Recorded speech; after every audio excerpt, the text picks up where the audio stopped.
Hey, how's it going, guys? So, today I'm going to talk about my first $80,000 year. Today's date is December 26, 2021. I hit my highest earning year so far, and it averages to about $6,500 a month.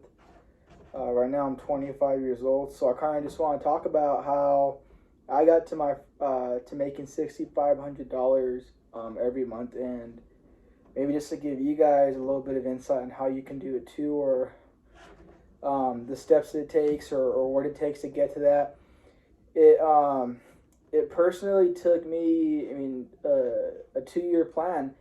And I'm not gonna say it's gonna happen overnight, or I have some secret day trading plan that's gonna make you rich. No, I'm not gonna tell you any of that. I'm just gonna give you the honest, raw truth of what I did to get there.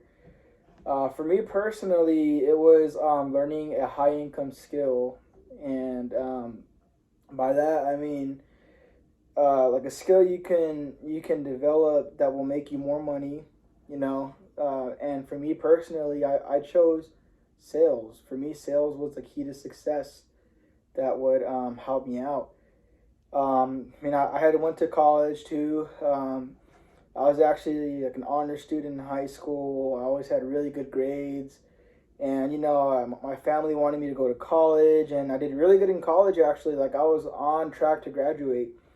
I must have had like maybe like three more classes, and I voluntarily dropped out just because I didn't think college was for me. I didn't feel like it was motivating me in the right direction that I wanted to go in. And so for me personally, I had gone to sales about 2 years ago. I'll say like 2.5, 3 years ago probably. And for me, I was terrible at it. Like when I first started off, I sucked at it. I also just had severe anxiety when talking to people. I was a highly introverted person, but it was sheer will and determination. I saw other salespeople and sales managers. I saw how much money they were making, and it motivated me to want to get to that level.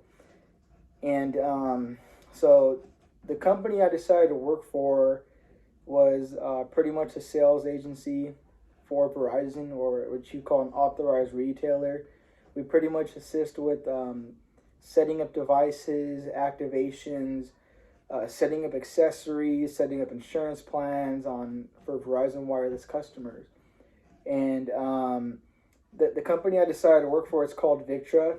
Yeah, I know it kind of sounds like an evil organization, but honestly, it's been one of the best choices I ever made in my life. It was easily one of the most challenging positions I ever took, because it wasn't like my previous jobs where I worked in a warehouse and I had a task I would repeat, picking certain items, packing certain items.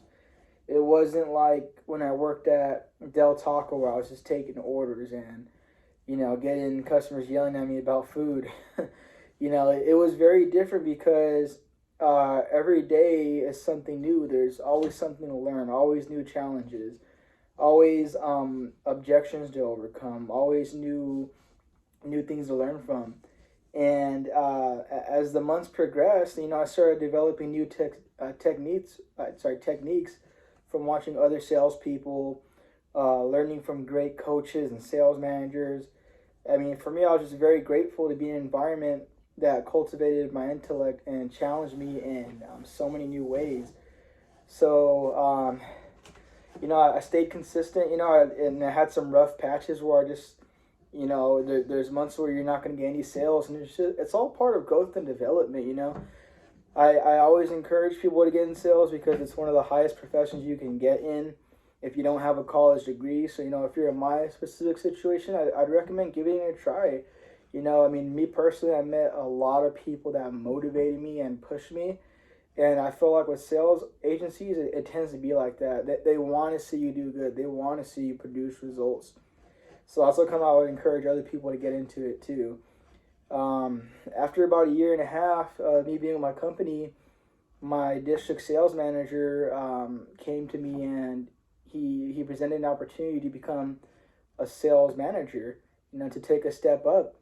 And for me, I was really anxious to hear this news. I mean, I was doing really good in sales by the time the position was offered to me. It did kind of catch me by surprise because I didn't see it coming. I thought I might have needed a little bit more work at the time, but my district manager saw something else in me, and he gave me a chance to really take my skills to the next level. And I was so nervous. Like when I took that chance, I just felt like, what if X, Y, and Z went wrong, or what if this went wrong, or what if a customer came in and we couldn't fix something. And I would later come to find out that these are things that would actually become really easy for me.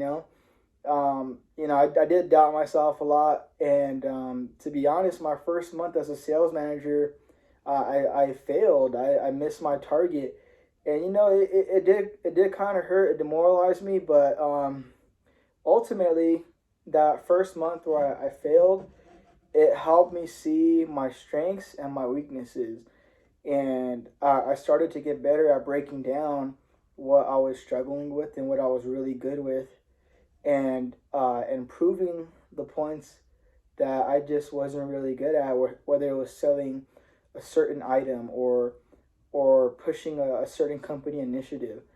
It made me realize why the companies do that too. It's not just because they want you to sell this stock, or sell this. It's to really challenge you to become a more dynamic salesperson and see how make an awareness of all the products that are available for customers, and to improve your ability to position those. The other part of it too was I was already a talented salesperson, but the next challenge was learning how to develop salespeople. That was a whole different venture. You realize that not everybody thinks the same way you do, so you got to take different approaches to show them how to position certain things to customers, how to talk to customers, how to how to give a red carpet experience. I mean, if there's anything I ever learned about sales, it's about the quality of service.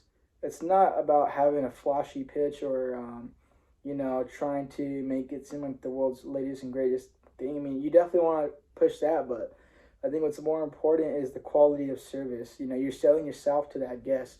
You're making sure that they can trust you're a professional. You know what you're talking about.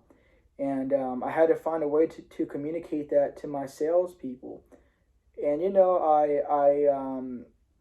I didn't treat this like a 9 to 5 job. A lot of people out there put a 9 to 5 effort, and they get upset because they feel they're not being compensated enough.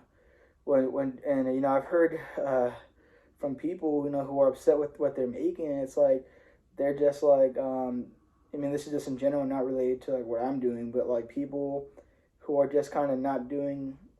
They're doing the bare minimum at their career, and they're mad because they're not getting promoted. They're mad because they're not making more money. And truthfully speaking, it's like, why not strive to be the best out of everybody when you're on that 9 to 5 schedule?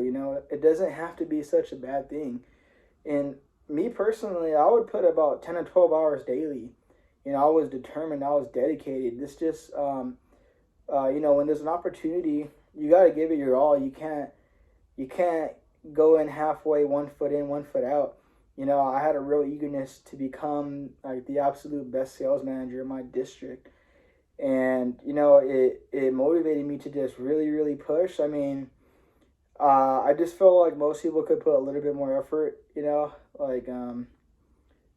I do get a lot of feedback from friends and family who think that I just make a lot of money easily. And it's like, no, I'm dedicated. When I get home, I drive an hour to work, an hour home, and I get home and I'm still working sometimes. So it's like, you really got to have a mindset that this is what you absolutely want to do. And, although it might be hard, you got to keep in mind, if you got time and you're young, this is the time to grind. This isn't the time to sit back and just waste it, going out all the time and not saving up money. I mean, if you do that, then sure enough, you're going to be in your 40s working, trying to figure out how you're going to pay things off. So, to the people who are probably listening to this, you're probably looking to take the same path.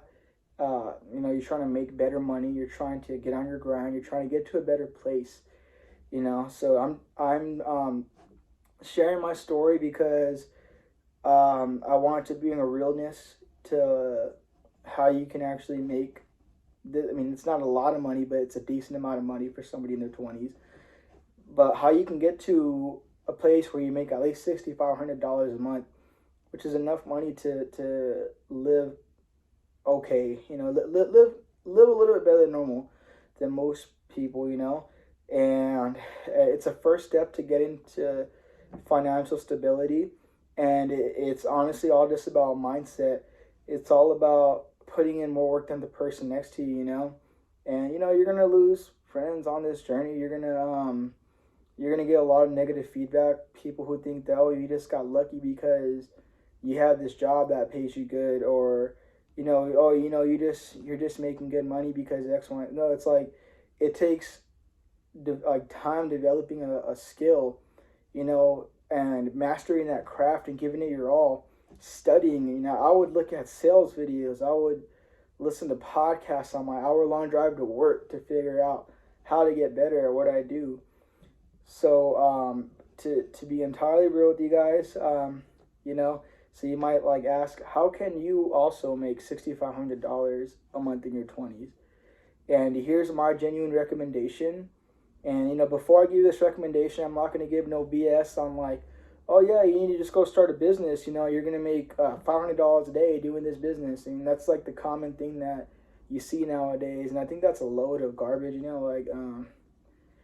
There's just a lot of people who want to make this facade that, oh, you just start a business or you just go to college and become a doctor. No, it's not.